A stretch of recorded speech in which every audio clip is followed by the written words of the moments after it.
And a good evening to you on this Thursday. Chief Meteorologist Tim Buckley with you here on WFMY Plus as we get ready to talk all about our changing weather. It's changed a little bit already. It'll be changing further going into the weekend. We're going from fall air, which has gotten really cool and really crisp very quickly.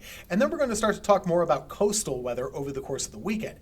Wind, rain, and for us, more or less clouds and wind, but also the potential to maybe a little bit of rain. So we have lots to get to. Thanks for being here with us. And let's kind of show you the way the weather has been throughout the day today. I wanted to start you off with this.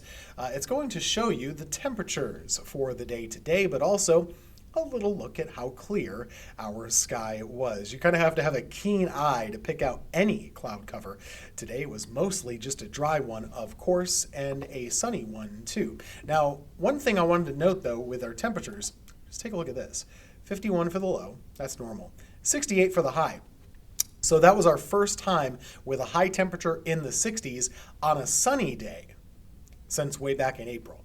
We've done it a couple of times with some cloud cover before or some rainfall, but really we're seeing cooler air than we have. And this is going to be something that we follow as we go throughout the night tonight. Temperatures really cooling off very, very quickly. So the 12-hour forecast here, let's just show you how cool it's going to get. How about low 50s by midnight and then upper 40s for tomorrow morning? None of this is unusual for this time of year. It's perfectly normal, but it will be cold, and especially in the high elevations. You look up toward the North Carolina mountains where they're gearing up for fall color, and this is going to activate it a little further. You get these cold nights, it starts to, kill off some of the chlorophyll in the leaves, and that's what brings out the natural pigmentation and the beautiful colors that we like to ooh and ah at, don't we? But yeah, I think most of us will be in the mid 40s to upper 40s around the region for Friday morning, and plenty of chill to go around on the air for your Friday. Let's take a look at the forecast around the state here, though. We see, mostly just dry conditions. There's no cloud cover. There's really nothing going on.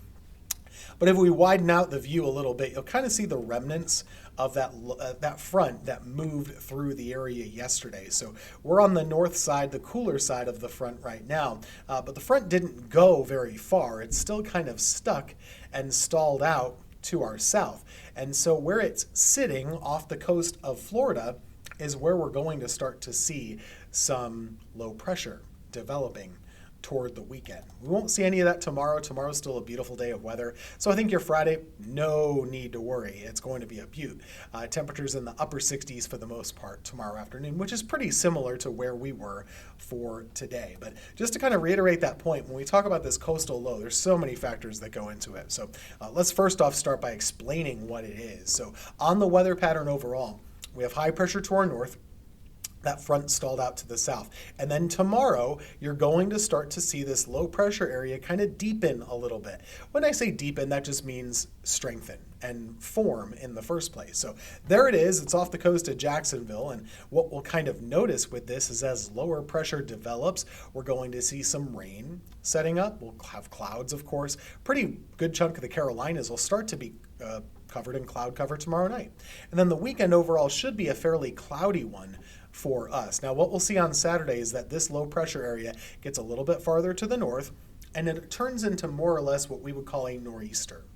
All a nor'easter is a strong low pressure at the coast, typically in the cooler months, and you get a strong northeast wind. So that's why they call it that in the first place. But this is going to have a big impact to the beaches. They're going to get a lot of coastal overwash, which means coastal flooding and some problems over that way.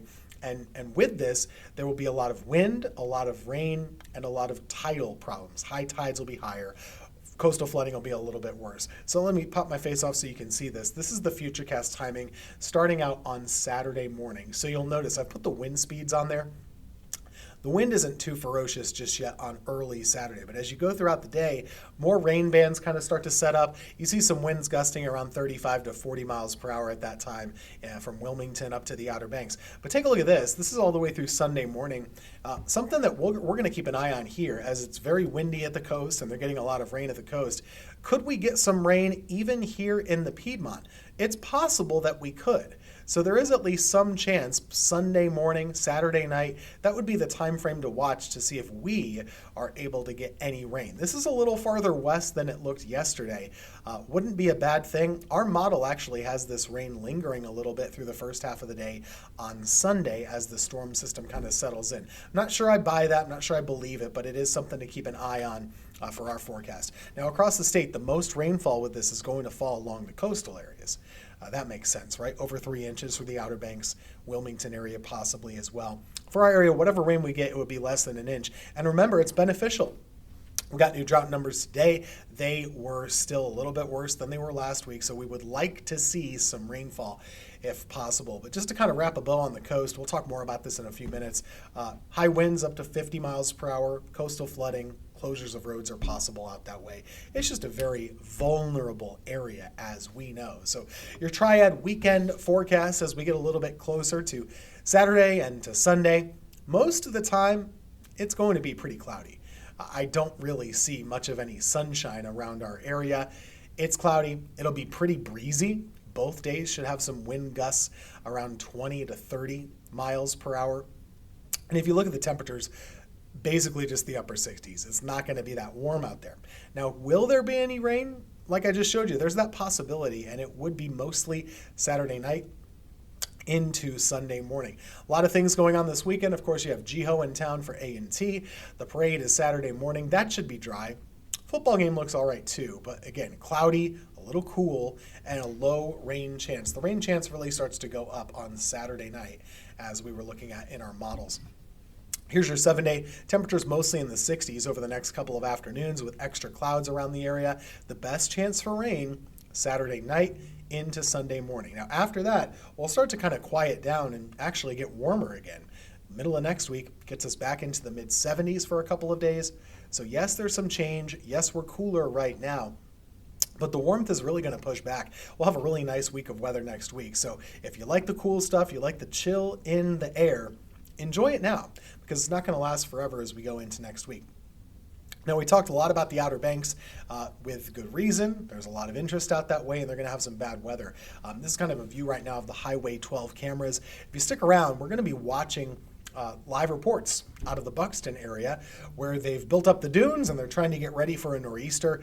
We're going to be talking to the Weather Channel's Justin Michaels. He's live out there today. And we'll have plenty of questions for him and just curious to see what he's been seeing out there as they get ready for another stretch of bad weather at the Carolina coast. It's a nor'easter, not a tropical system, but it might as well be. Stick around. That's coming up next.